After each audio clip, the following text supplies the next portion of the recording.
Jadi di latar belakangnya apa kita menghadirkan pembelajaran adalah karena perubahan masa depan yang sulit diprediksi. Masa depan itu sangat sulit diprediksi, apalagi ada artificial intelligence. Artificial intelligence itu perdebatannya sekarang kamu akan digantikan orang enggak? Jelas itu. Yang ekstrim mengatakan bahwa artificial intelligence itu akan menggantikan orang-orang yang pekerjaannya hanya rutin yang hanya bisa dipikir dengan robot. Apalagi dengan artificial intelligence, robot itu bisa berpikir seperti manusia. Sekarang ini IQ artificial intelligence itu sudah 3000. Bayangkan, sangat pintar. Dia itu karena belajar tidak pernah henti. Dengan machine learning diberi data, dia terus bekerja menganalisis, membandingkan, memutuskan, luar biasa. Sekarang jadi orang terjemah sudah tidak ada tempatnya. Di pariwisata, guide yang terjemah sudah tidak ada tempat, sudah diganti semua. Sebentar lagi bintang film juga tidak ada tempatnya. Sekarang artificial intelligence sudah mulai membuat film. Saya dikirim oleh teman, filmnya itu adalah tinggal minta saja, sampai juga bisa jadi sutradara, mau cerita apa aja. Lalu dibuat tokohnya apa, tokohnya yang rambutnya rintik, rambutnya gondrong, atau rambutnya yang wanita yang bagus, dismuting, kemudian macam-macam lah. Dan juga yang memakai alisnya yang pakai yang permanen, bisa semua. Sekarang di Cina sudah ada perusahaan tidak ada orang memproduksi barang, tidak ada orang sama sekali. Karena tidak ada orangnya, lampunya juga tidak ada. Jadi pabriknya tidak ada lampu, tidak ada orang, tiba-tiba hasilnya ada. Luar biasa. Jadi orang yang hidup dengan menggunakan AI akan menggusur orang yang hidupnya tanpa AI. Jelas. Oleh karena itu saya sudah mulai belajar AI dikit-dikit, sudah mulai memanfaatkan artificial intelligence sehingga masa depan sulit diprediksi, dan bahkan ada orang yang mengatakan perubahan itu dirumuskan di dalam buku volatile, uncertain, complex, dan ambiguous. Sulit diprediksi. Siapa yang bisa memprediksi bahwa kita itu kalau nggak punya iman nggak bisa lewat jalan tol? Itu juga nggak pernah mikir orang. Tiba-tiba yang nggak punya iman nggak bisa lewat, karena makanannya mesin itu adalah impor imani, nggak bisa dilayani orang. Dan itulah yang dihadapi oleh panjenengan semua sebagai pengawas. Guru itu sekarang kan sedang meragukan dengan perubahan. Akibat dari perubahan ini panjenengan harus menjelaskan sebagai pengawas. Di dunia ini nggak ada barang yang abadi kecuali perubahan. Yang berubah itu terus nggak bisa dibentuk. Jadi kalau ada guru misalkan aja kebetulan kenalan di mantenan balas jam pendidikan kok berubah, terus gimana ini? Jadi sebagai pengawas komentarnya ya komentar duta besar, komentar ambasador. Ya memang dunia itu berubah saja, tidak ada dunia yang tidak berubah. Jangan komentar sama iya itu setiap hari berubah, aku juga sebel. Lihat saja di pengawas kalau komentar seperti itu. Nanti sampai itu harus mengkondisikan budaya perubahan. Sehingga ada guru yang bertanya agak sinis ya ketika saya berbagi, Pak, ini besok berubah enggak ini? Pembelajaran dalam itu 5 tahun lagi pasti berubah, bisa bilang itu aja. Untuk mengkondisikan bahwa dia itu hidup di dalam masyarakat dunia yang serba berubah, bukan di zona nyaman seperti kita. Apalagi kita ini memberikan zona nyaman kepada anak kita itu sudah luar biasa. Kalau zaman sekarang anak-anak itu sambil belak, sambil kencing bisa tidur karena dikasih pampers, dikasih diapers. Zaman saya nggak bisa, kalau ngomong pasti bangun. Kalau zaman sekarang ngomong kan nyaman saja, karena saya nggak ada diaper, saya nggak ada paper ya. Jadi pokok zaman saya itu banyak global itu dibalut-balut gitu. Ini zaman yang tidak nyaman seperti itu. Nah, kemudian untuk pendidikan, literasi masih rendah. Yang jelas selalu saya berikan contoh literasi kita itu sangat-sangat rendah. Orang hanya bisa membaca huruf dalam rangkaian kata, tapi tidak bisa memberi makna. apa sebetulnya yang harus diikuti di balik kata-kata itu. Contoh saya selalu sama dari seminar ke seminar. Sekarang kalau ke Soekarno Hatta itu ada kursi ini ditulis priority shift. Yang duduk itu justru anak yang gempal-gempal, sehat-sehat. Padahal di situ itu di priority shift itu kalau nggak paham bahasa Inggris, iPod-nya juga sudah bayar tulisannya priority shift. Itu adalah kursi diprioritaskan untuk orang yang diprioritaskan, bukan diprioritaskan karena jabatannya, karena tuanya. Jadi karena hamil, karena sedang kecelakaan, artinya patah misalnya saja. Sedang yang membawa tongkat itu, dapat di situ didudukkan anak yang petang-petang, cakep-cakep, cantik-cantik, wajahnya saya lihat glowing, pakai flash on segala macam, flash on, pokoknya luar biasa. Jika saya berdiri di depannya, saya ingat saya orang yang duduk itu saya penenengan saya lihat ini. Akhirnya terasa sendiri. Ya kursi-kursi kasih tas itu diturunkan. Nah, literasinya terlambat. Harusnya sejak awal itu yang berat saya, bukan dia. Karena itu sudah ada priority shift. Ini artinya persoalan literasi. Nanti kita lihat juga, kita bonus demokrasi ini harus kita manfaatkan karena kita harus mempersiapkan tenaga kerja SDM yang hebat di tahun 2035. Ya, itu nanti akan jadi andalan Indonesia masuk tahun 2045. Ini visualisasinya, saudara. Ya, bisa kita itu lebih dari 99%. Itu anak-anak kita itu hanya bisa berpikir lower order thinking, berpikir tingkat rendah. Kurang dari 1% yang bisa berpikir tingkat tinggi. Ini setelah diriset oleh OECD, ini ternyata adalah akibat dari cara berpikir, pola berpikir yang tidak tumbuh, yang oleh Porjo itu selalu diberikan berdasarkan growth mindset, tidak memiliki pemikiran yang bertumbuh. Itu diberikan Enterprise di dalam tes PISA itu yang soalnya itu mengatakan bahwa capacity right now is not able to be improved anymore. Jadi di soal PISA itu ada pertanyaan untuk melihat growth mindset dia. Jadi kapasitas kamu seperti sekarang ini kurang lebih tidak bisa lagi ditingkatkan. Lalu jawabannya itu ada 4 opsinya: setuju, sangat setuju, tidak setuju, sangat tidak setuju. Nah, anak-anak Eropa yang jago-jago high order thinking skill di PISA itu dia menjawab sangat tidak setuju. Kapasitas saya tidak bisa ditingkatkan lagi? No, sangat tidak setuju. Masih bisa sampai tak terbatas, unlimited. Tapi anak-anak kita semuanya menjawab 65% itu menjawab sangat setuju. Kita nggak bisa ditingkatkan lagi. Wah, ini aja sudah lumayan, sudah terima iman dulu. Jadi kadang-kadang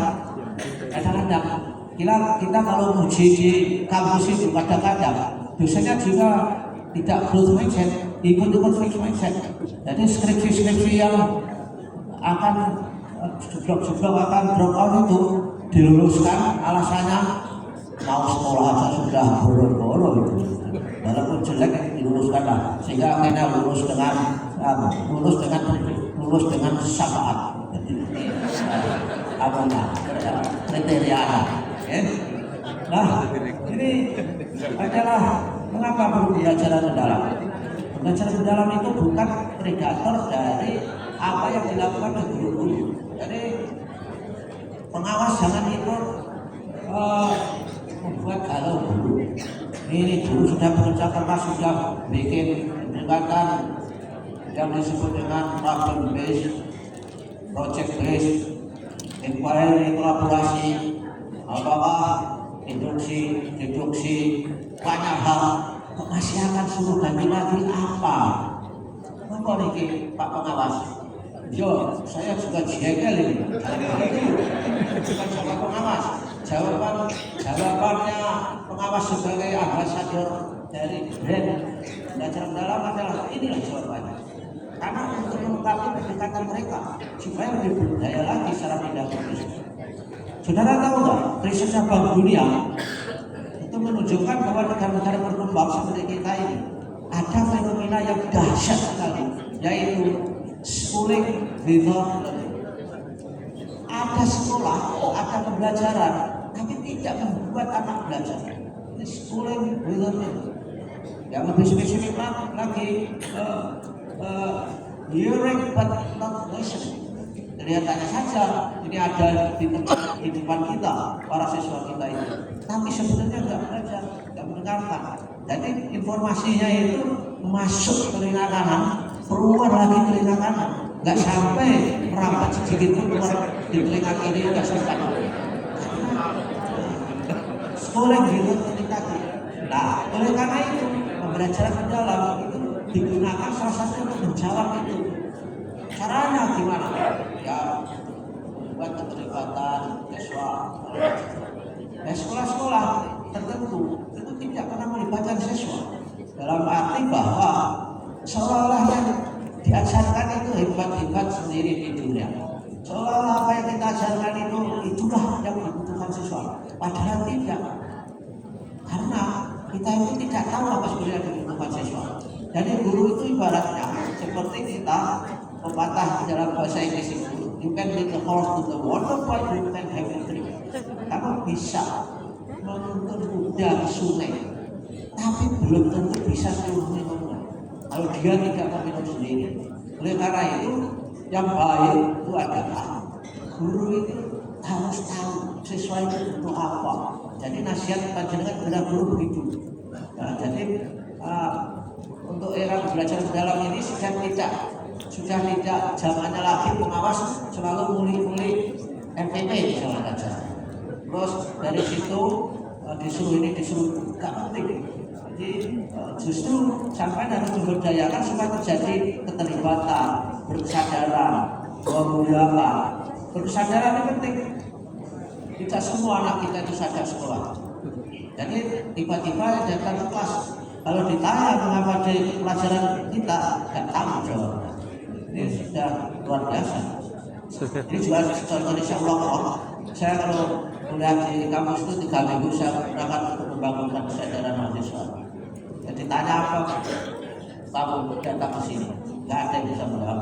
Saya telinga sudah. Kenapa kamu ikut mata kuliah saya? Nggak ada yang bisa menjawab. Terus satu-satu gitu ya. Mengapa kamu sekolah di sini? Katanya saya menjadi muslimah yang berbakti kepada orang tua. Ini cita-cita mau menjadi muslimah dan berbakti kepada orang tua. Sekolah lama sekali, nggak masuk akal. Tapi ada satu yang hebat di antara mereka. Saya ingin menjadi guru di daerah terpencil dan saya akan menanam berbagai tanaman, berbagai sayur di sekeliling rumah supaya saya secara ekonomi bisa berdaya dengan gaji yang pas-pasan. Luar biasa itu, ini berkesadaran betul itu anak itu. Tapi ada yang berkesadaran lain. Kenapa kamu kuliah di sini? Apa tujuan hidup kamu? Jawabnya, kalau saya Pak ingin menjadi istri pengusaha sukses. Saya tanya, berapa TOEFL kamu? 250 batakan.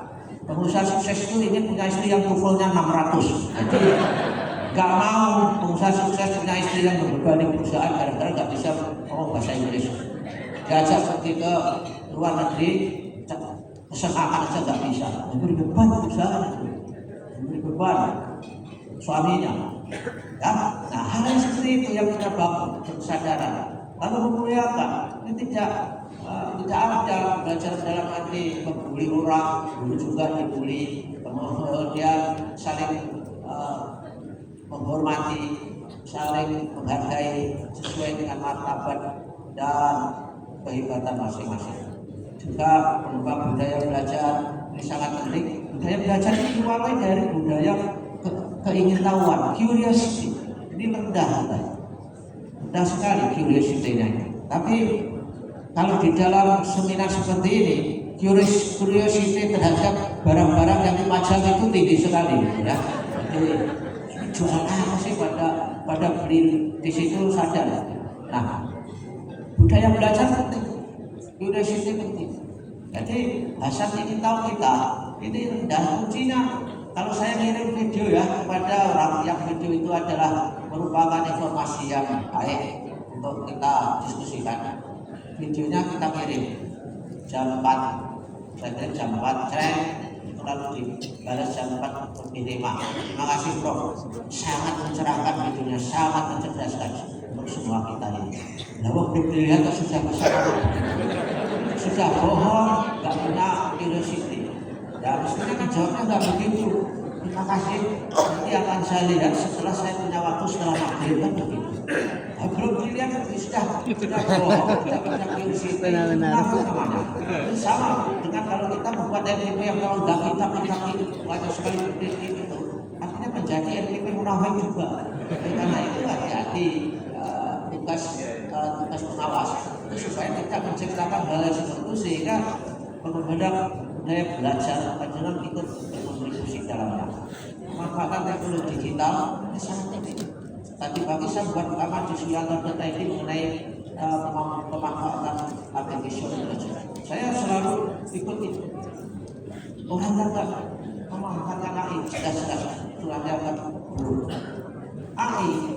Kebetulan saya mengajak GPT itu pandangan saya pengawas juga AI sebelum masuk sekolah mau tanya apa, mau menjelaskan apa, tanya tidak apa ada sebelum AI saja sudah ada semua jawab. Ya kalau nggak percaya sampai ke Google, punya HP nggak? Ya masuk ke Google, semua ke Google, tolong please masuk ke Google. Ya bisa nggak? Bisa. Siapa yang bisa masuk Google? Siapa yang bisa masuk saya klik Google? Ada yang bisa? Siapa yang tidak bisa? Nah, ini pola komunikasi yang seperti ini pengawas nggak bisa menjawab. Yang bisa nggak menjawab, yang tidak bisa nggak jawab. Sampai ini di planet mana ini? Bisa nggak bahasa Indonesia? Nah, ini contoh makanya belajar dalam itu ada profil jurusan namanya komunikasi. Sampai menjawab komunikasi yang low komunikasi sebenarnya nggak mau jawab. Ya kan? Siapa yang sekarang? Kedua, siapa yang sekarang sudah bisa akses ke Google? Ada? Siapa yang bisa? Yang bisa angkat tangan? Oke, yang bisa angkat tangan. Oke, yang bisa. Yang bisa angkat tangan. Yang tidak bisa angkat tangan? Masih juga. Bayangkan, ini pengawas diajak komunikasi tidak bisa. Gimana ini? Menjawab pertanyaan yang sangat mudah. Ini persoalannya nggak dengar atau nggak ada komunikasi atau minder. Nah, ini persoalan banyak kompleks ini. Jadi karena tidak membiasakan siapa, who you are, takut terjebak. Itulah sebabnya refleksi itu penting. Jadi pengawas itu harus untuk merefleksikan dirinya. Ternyata saya belum bisa masuk Google. Gimana caranya masuk Google? Apa yang ada di Google itu direfleksikan. Ya, nanti direfleksikan di kamarnya masing-masing. Karena refleksi itu tugasnya adalah ketika pembelajaran sampai paham. Refleksi itu untuk mengendalikan diri supaya dia tahu kalau dia tidak tahu. Jangan sampai dia tidak tahu kalau dia tidak tahu. Sampai nggak paham. Tahu atau belum tentang pertanyaan saya tadi. Nah, oke lah. Sekarang saya akan coba pemanfaatan digital itu. Sekarang ini ada fenomena yang disebut IoT. Siapa yang sudah tahu konsep IoT? Ada yang tahu nggak? Belum. Coba angkat tangan yang belum. Oke, yang belum. Ya sudah. Apa? IoT apa? Ya, tangan tadi. Nah, sampai yang itu. Terjebak. Tapi lumayan. Saya sangat optimis. Sampai bergaul dengan saya belum ada 20 menit sudah berani angkat tangan. Tadi, tepuk tangan untuk kita semua. Tadi, sebelum bergaul dengan saya, siapa yang tidak tahu ini? Angkat tangan begini, lihat kiri kanan. Ini sejarah terjadi ini. Jadi itu dalam agama itu ada di surat Al-Imran yang bilang gitu. Wala tahinu wala tahzanu wa antum a'lamu bihi. Jangan hati, jangan sedih. Dinasihatkan itu oleh Tuhan. Jangan rendah hati. Kalau ditanya jawab. Itu penting ya. Ini ya sumpah ya. Sumpah. Ditanya jawab ya. Oke, sumpah. Yang tidak menjawab itu juga jangan menjawab ya. Tadi catat oleh malaikat sungkan akhir. Apalagi yang tidak menjawab. Yang jangan mencatat banyak malaikat. Nah, yang di kita, saudara-saudara, ini sangat penting. Ini contoh. Saya kemarin umroh itu sholat asar di Masjidil Haram. Oh, bukan tunggu aja, gitu ya. Saya dulu kok nggak ada imam membaca keras. Ternyata kan memang sholat asar. Saya pikir sholat maghrib. Lalu setelah salam, sangat galau. Ternyata sholat asar bukan maghrib. Lalu saya tanya ke ChatGPT. Saya tadi sholat di Masjidil Haram 4 rakaat. Tapi enggak yang rakaat pertama enggak baca Al-Fatihah. Gimana hukumnya? ChatGPT itu mengatakan sholat kamu kalau menurut Imam Syafi'i enggak sah. Menurut mazhab Syafi'i, menurut Hambali dan Syafi'i, jangan khawatir sih ya, kau lama juga.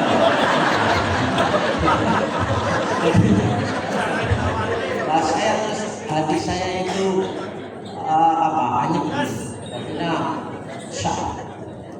Tapi ada embel-embelnya. Lain kali sudah loh, kalau ke masjid, apalagi di Masjidil Haram, sejak dari kamar berniatnya fokus, bisa juga marah-marah, bisa juga memberi saran. Nah, inilah namanya digital. Belum lagi ya, saya juga di surat Al-Baqarah ayat 24 itu barang siapa yang memberi pinjaman Allah dengan baik maka dikembalikan dengan berlipat ganda. Allah itu bisa mencegah rezeki orang dan juga bisa memberikan. Intinya begitu. Saya tanya ChatGPT, kenapa ayat 245 itu mengatakan kalau kita memberi pinjaman kepada Allah itu kan ayat-ayat apa-apa mudah. Mengapa harus berharap pinjaman dari manusia yang baik? Penjelasannya itu bagus sekali. Ini karena menunjukkan kasih sayang Allah kepada manusia. Ibaratnya seperti kalau seorang ibu masak di dapur, anak kecilnya itu bermain-main dengan alat-alat masak, sendok, centong, parut, ulek-ulek, dikuasai anak itu, anak balita. Maka ibunya itu bilang, nak, mama pinjam parutnya ya, mama pinjam sendoknya. Ini kan kasih sayang Allah. Tidak sekedar langsung asal karena kuasa, luar biasa. Jadi ChatGPT itu luar biasa. Google aja juga luar biasa. Sekarang saudara ke Google tadi untuk menunjukkan atau meyakinkan. Coba di Google itu saudara ketik yang serius ya. Ini praktek pembelajaran di salam. Ini komunikasi seperti ini. Jangan saudara mendengarkan saja. Kalau mendengarkan itu artinya listening without learning, listening without hearing. Masuk ke Google sampai punya HP itu. HP itu juga harus digunakan untuk urusan-urusan Google. Jangan hanya untuk telepon, WA dan selfie. Dan itu saja gunanya. Masuk ke Google, tolong diketik bagaimana cara bercerai yang tidak menyakitkan hati. Dan serius ini, serius ini untuk pengalaman. Ini pengalaman belajar dalam konteks framework belajar dalam. Sudah ada yang dapat belum? Gimana? Katanya apa yang dikatakan?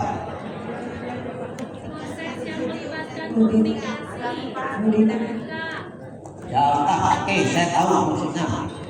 Sekarang penting juga bagaimana membangun keluarga yang sakinah, mawaddah, warahmah. Ada nggak? Kalau nggak ada, potong telinga saya. Serius, saya mau mengobarkan telinga gara-gara proses belajar sampai semua.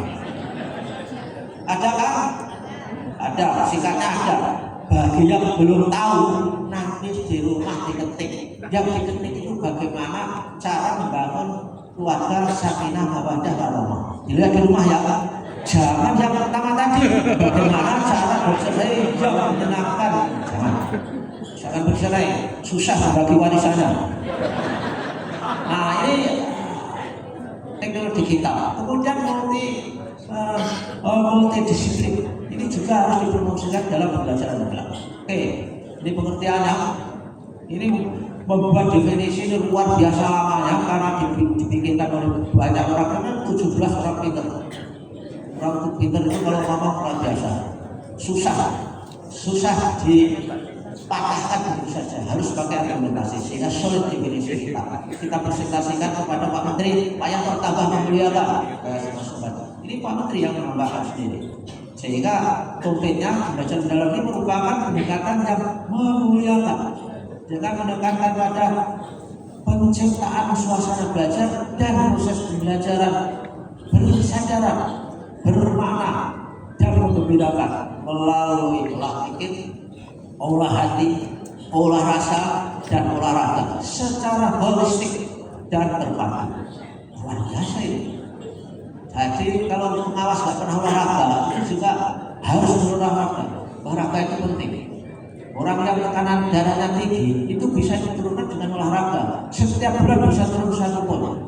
Kalau olahraga dalam waktu 150 menit setiap bulan. Saya juga selalu olahraga. Di olahraga saya push up itu supaya itu simulasi ketika saya angkat kompor masuk pesawat itu bisa kuat kan? Sehingga junior saya itu kalau itu saya Pak dibantu, jangan, saya nggak pengen dibantu masukkan itu, jangan dibantu, nanti kalau sudah saya roboh baru dibantu. Jadi harus mandiri, jadi orang tua. Jadi apalagi orang tua itu semakin panjang umurnya selalu dikurangi nikmat hidupnya. Nikmat hidup saya itu selalu berkurang, tapi umurnya masih 72 lumayan. Jadi itu trade off-nya seperti itu. Gigi mulai diturunkan, yang atas, yang bawah dinaikkan sehingga sudah nendang, nggak bisa makan sembarang makanan, telinganya dibudekkan.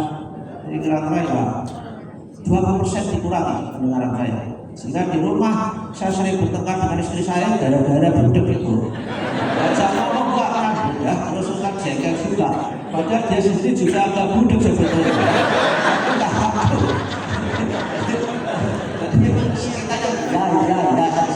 Jadi kalau sudah tua itu soal pertama itu komunikasi, karena pendengaran kita itu dikurangi oleh Allah. Jadi itu sudah dalil. Saya kan di surat Yasin, orang yang dipanjangkan umurnya dikurangi nikmat hidupnya. Nah berikut yang memuliakan itu dengan apa? Ya dengan di samping prinsip kesadaran tadi, itulah pikir dan sebagainya, itu mewujudkan profil lulusan 8 dimensi. Pada waktu kelima, 6, itulah kadang-kadang yang ditanyakan masyarakat. Pancasilanya 5 sila kok profilnya 6, nah, itu juga menjadi persoalan. Tapi saya nggak mau mungkin masalah. Yang akan saya bicarakan adalah 8 dimensi dan sampai akan menjadi ambasadornya menerangkan kepada sekolah-sekolah. Jadi ini jadi kelima itu 6 sama 6-nya itu mirip, kurang lebih sama, hanya gotong royong diganti kolaborasi, kemudian ditambah komunikasi dan kesehatan. Komunikasi itu penting, itu berdebat itu mengapa penting ini? Nggak usah lah, penting. Kenapa? Karena pengawasnya nggak bisa komunikasi, harus ada. Jadi pengawas kalau komunikasi di kelas juga sulit. Oke, masukkan. Nah, ini prinsip-prinsip kesadaran bermakna membedakan. Ini elaborasinya. Jadi nanti kita lihat di frame berikutnya.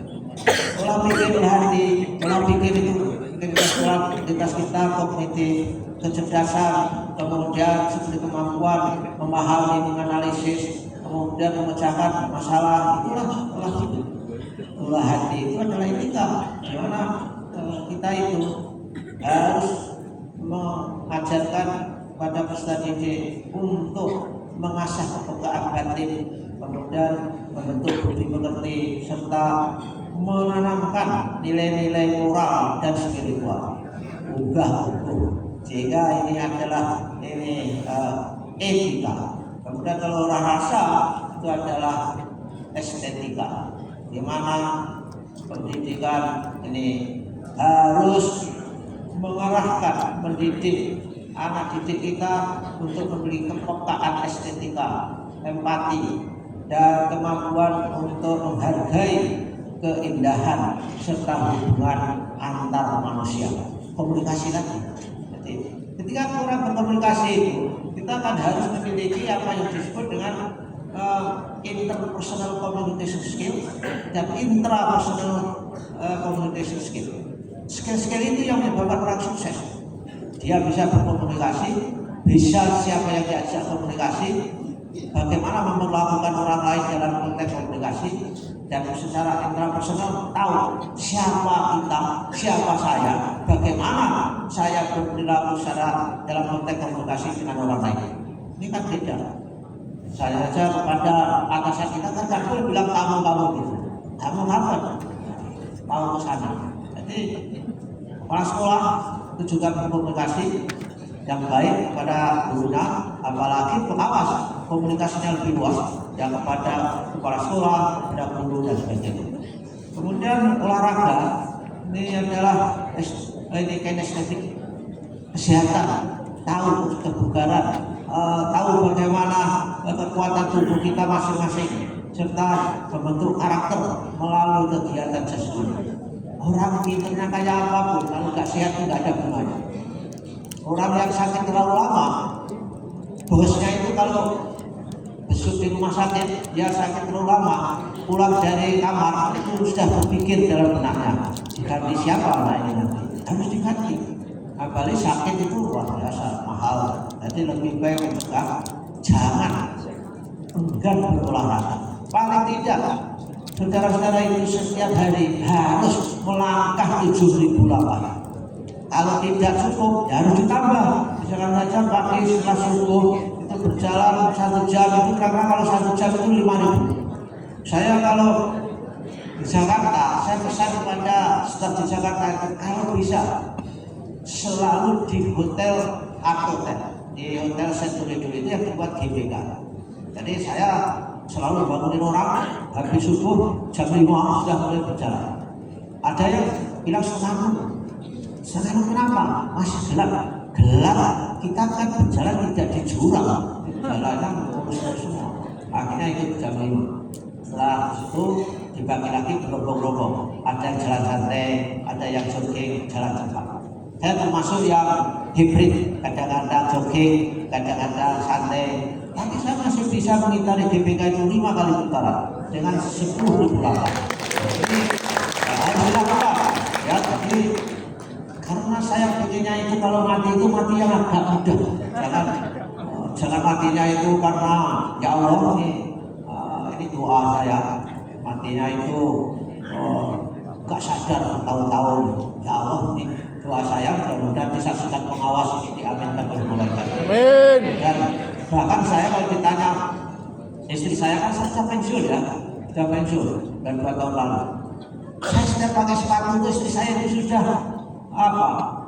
sudah pertanyaannya bertubi-tubi. Mau kemana lagi pakai sepatu ini? Sudah pensiun kok masih kelayakan di mana-mana.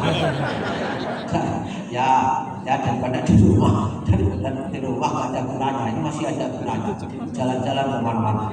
Nah ini penting sekali itu olahraga dan orang kok begitu terus nggak pernah di rumah. Terus saya bilang, saya itu memang pengen kalau mati itu dalam keadaan ceramah itu kelihatannya indah sekali. Ya, biasa di rumah saya mengatakan doa-doa untuk kematian itu. Sampai kita berdoa harus mati di tengah-tengah orang yang terhormat dan apa itu? Kepada makanan tujuh pada waktu Sayyid atina wa tawakkal mahal abnur. Doa kita semua. Jangan kita meninggal di tengah-tengah orang yang tak tahu. Nah, ini yang penting. Bapak Ibu, saudara-saudara, framework kerangka kerja. Ini yang pelatihan-pelatihan di masyarakat kadang-kadang sesat tidak mengikuti. Ada yang katanya prinsip disebut faktor, disebut elemen dan sebagainya. Jadi di dalam pembelajaran mendalam ini ada kerangka kerjanya.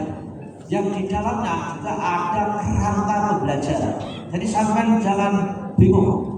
Kerangka pembelajaran itu semua mengatur dari 4 lingkaran itu. Yang paling dalam itu adalah dimensi profil lulusan yang ada 8. Kemudian kemudian ada prinsipnya, kemudian ada pengalaman belajar dan kerangka pembelajaran. Kita bicara 4 hal ini sebetulnya adalah pembelajaran mendalam itu. Berbicara, memahami, merencanakan, melakukan, mengevaluasi, dan sebagainya. Nah, oleh karena itu sampai harus menghibur guru. Pak guru sampai mengajar ini dengan adanya pembelajaran mendalam, pendekatan baru dilakukan oleh guru. Apa yang sampai kerjakan itu tidak apa-apa, jalankan terus, bahkan menggebu-gebu terus. Tetapi yang sampai melakukan itu harus memiliki frameworknya pembelajaran mendalam. Yang sampai lakukan itu harus berusaha untuk mencapai profil lulusan. Kemudian yang saudara lakukan itu harus memiliki prinsip sampai melakukan praktek pedagogis yang namanya inquiry kolaborasi atau project based atau problem based. Pastikan bahwa yang saudara lakukan itu juga bisa membuat siswa itu berkesadaran, bisa mahasiswa itu mendapatkan ilmu yang bermakna, bisa mereka itu diajak refleksi terhadap apa yang diajarkan. Enggak, bukan barang baru, justru ingin memberdayakan, empowering the teacher. Kalau secara kalau pakai diferensiasi Pak, tidak masalah, silahkan berdiferensiasi. Tapi ketika berdiferensiasi itu lakukan prinsip 3 ini. Juga lakukan bahwa ada pengalaman belajar yang merupakan memahami, kemudian mengaplikasi dan refleksi. Bahkan saudara di dalam pembelajaran itu harus sesuai dengan kerangka pembelajaran dalam pembelajaran mendalam yang merupakan yang satu praktik pedagogis. Otomatis guru kita itu melakukan praktek pedagogis seperti problem based, project based, induksi, kemudian deduksi. Apakah dia misalkan saja menggunakan metode-metode bagaimana bertanya, itu kan pedagogis mereka, cara bertanya, cara menjawab dan sebagainya itu. Nah, zaman sekarang ini, ya zaman akhir ini, filosofinya orang itu harus bisa bertanya kepada AI. Ini harus filosofi ini diterapkan kepada proses pembelajaran. Karena jawabnya itu sudah melimpah. Yang tidak bisa itu bertanya itu. Saudara kalau AI, kalau pertanyaan itu sangat detail, itu jawabnya juga bagus. Kalau pertanyaannya itu sangat lus, jawabnya ya sembarangan saja. ChatGPT itu. Misalkan, ChatGPT, bikinkan saya PowerPoint jumlahnya 15. Masalahnya bagaimana metode pengawasan yang memberdayakan sekolah. Syaratnya misalnya saja kita harus memberdayakan kepala sekolah. Bagaimana kepala sekolah bisa bekerja memiliki kepemimpinan yang baik? Bagaimana guru memiliki instructional leadership yang baik? Kasihkan ke ChatGPT. Dalam waktu 10 menit sudah ada. Terus dia mengatakan, apakah Bapak ingin menghendaki saya membuat PowerPoint-nya? Ditanya begitu. Jawab tidak saya. Apakah Bapak ingin menjadikan naskah untuk ceramah dalam waktu singkat? Ditanya begitu. Nah ini digital itu ya, jadi merupakan hal yang luar biasa itu. Nah, yakinkan bahwa ketika guru mengajar dengan metode apapun, lingkungan pembelajarannya diset dengan baik supaya kondisi belajar yang baik, sehingga menggembirakan, menyenangkan dan sebagainya. Kemudian pemanfaatan digital sudah kita komentari, dan kemitraan pembelajaran wajib di dalam RPP ini ibu-ibu bapak kepala sekolah wajib ada. Selama ini kita soliter saja. Nah, kemitraan itu bisa internal guru dengan guru, kemitraan untuk mendorong multidisiplin tadi dan sesuai dengan taksonominya. Dan juga kemitraan itu bisa guru mata pelajaran yang sejenis atau mata pelajaran yang tidak sejenis bermitra duduk-duduk untuk merencanakan pembelajaran yang bermanfaat, yang prinsip pembelajaran mendalam itu ialah yang diajarkan itu kontekstual, tidak awam-awam, ada contoh, ada manfaatnya. Luar biasa. Saya tanya guru dari Sabang sampai Merauke itu ada yang dijawab memuaskan. Misalkan matematika, ini selalu saya bikin contoh. Matematika itu minus kali minus sama dengan plus, ya kan? Betul ya? Untuk apa? Di dunia nyata apa? Minus kali minus sama dengan plus itu. Ada nggak yang paham? Kita kan sama-sama nggak paham. Itulah yang malas schooling gitu, itu seperti itu. Kita belajar itu sudah lama itu. Minus kali minus sama dengan plus dalam kehidupan apa? Untuk apa? Misalnya bilangan berpangkat tak sebenarnya. Mau berpangkat sebenarnya saja nggak bisa. Apalagi berpangkat tak sebenarnya. Luar biasa. Siapa yang boleh sananya matematik? Ya jangan angkat tangan, bisa bikin masalah nanti.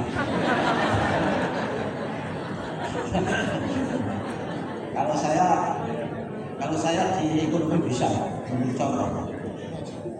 Perkalian itu sama dengan penjumlahan yang berulang, ya kan? Betul kan? Betul. Wah, saya sudah luar biasa. Bisa diajak komunikasi. Ya, sudah simak. Luar biasa. Jadi perkalian itu sama penjumlahan berulang. Konsep ekonomi, ya. Orang kalau pendapatannya itu minus, itu defisit. Jadi minus itu adalah pendapatan yang atas uang apa cash flow yang atas tidak bisa dihasilkan sendiri. Jadi kalau di ekonomi minus itu disimpulkan utang minus artinya. Jadi kalau sampai itu utang kepada A, B, C, D, E, F, jadi bertambah banyak utang. Itulah yang maknanya minus kali minus di dalam kehidupan. Anak-anak harus paham. Dan di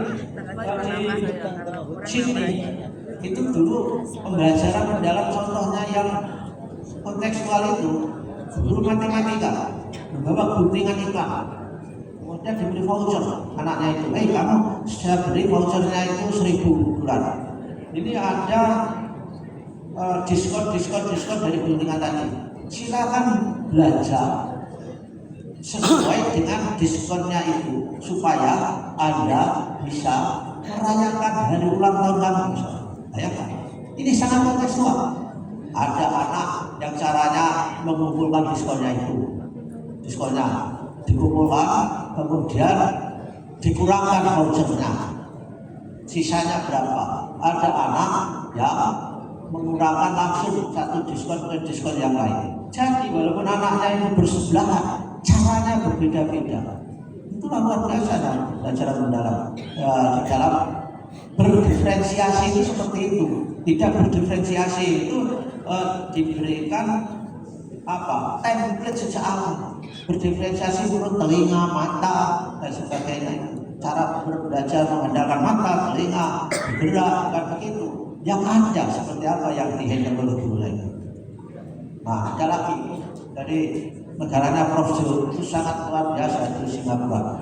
Anak-anak SMP itu dikirim ke Jogja untuk melihat sawah.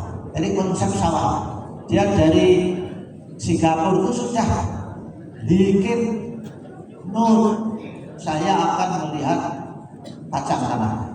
Karena dia sering makan kacang tanah, tapi tidak tahu pohonnya seperti apa.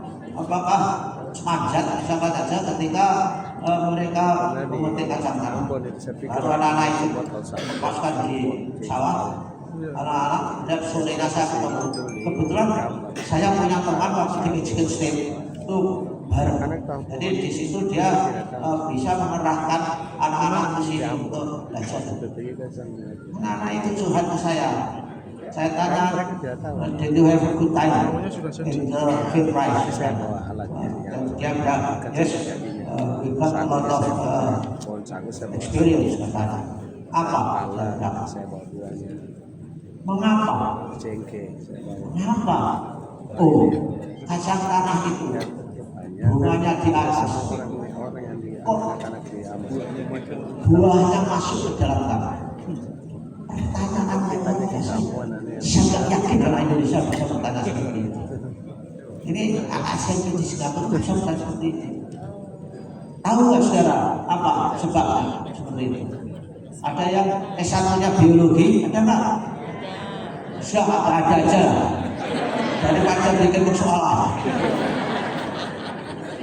Nah, itu kita sampai tanya di ChatGPT. Mengapa begitu? Itu jawabnya. Ya, ini merupakan pertanyaan-pertanyaan yang betul-betul memecahkan persoalan yang dihadapi oleh anak-anak itu. Berapa menit lagi? Kemarin tes buka UKG 5 menit. Oke. Seberapa sulit aku sih ngerasa Nah, inilah kas frameworknya, ya. Dan ini ada penjelasannya. Ini yang pertama tadi adalah profil lulusan, kemudian ini penerapan prinsipnya. Nah, penerapan prinsip ini bisa diambil satu persatu atau ketiga-tiganya bersamaan, tergantung temanya. Bukannya tidak bisa. Jadi ketika mengajar bisa saja pengajarannya itu, saya ingin mengajar ini anak-anak itu berkesadaran. Kalau dia betul-betul memiliki kesadaran itu, saya kira maknanya juga kalau dia tahu maknanya juga menggembirakan. Jadi tidak harus tiga-tiganya ketika membuat MPP itu. Centralnya kesadaran bermakna menggembirakan itu. Nah, ketika pengetahuan ini yang menjadi debat nasional, pengalaman belajar. Pengalaman belajar ini terdiri dari memahami, mengaplikasi, dan merefleksi. Rule of thumb secara umum itu bertahap. Anak-anak itu diajari konsep-konsep yang sederhana, kemudian agak kompleks, kemudian sangat kompleks sampai merefleksi. Tapi ada mata pelajaran tertentu seperti bahasa Inggris dan olahraga. Itu kalau mereka tidak harus melewati memahami, langsung mengaplikasi. Tidak harus orang berbicara bahasa Inggris ketika awal-awal anak itu bicara, memahami ilmu grammar, ilmu kosakata, ilmu vocabulary dan sebagainya. Lalu apa yang dipahami itu? Pengetahuan esensial, aplikatif, dan nilai dan karakter. Saudara kalau ingin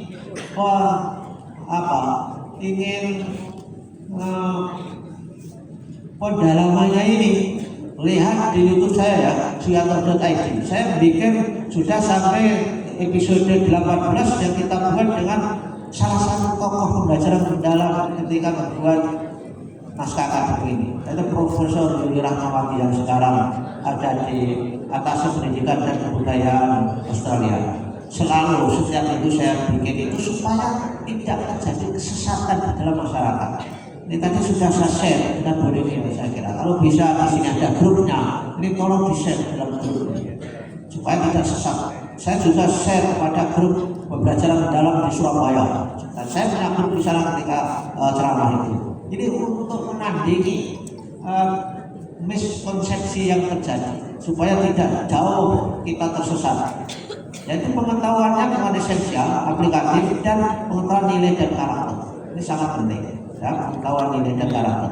Dan juga pendalaman pengetahuan, juga akhirnya dalam aplikasi dan refleksi untuk meregulasi diri orang paham, terbuka, mau bertanya, mau mengatakan saya tidak tahu apa, saya senang apa dan sebagainya. Ini metodenya ada.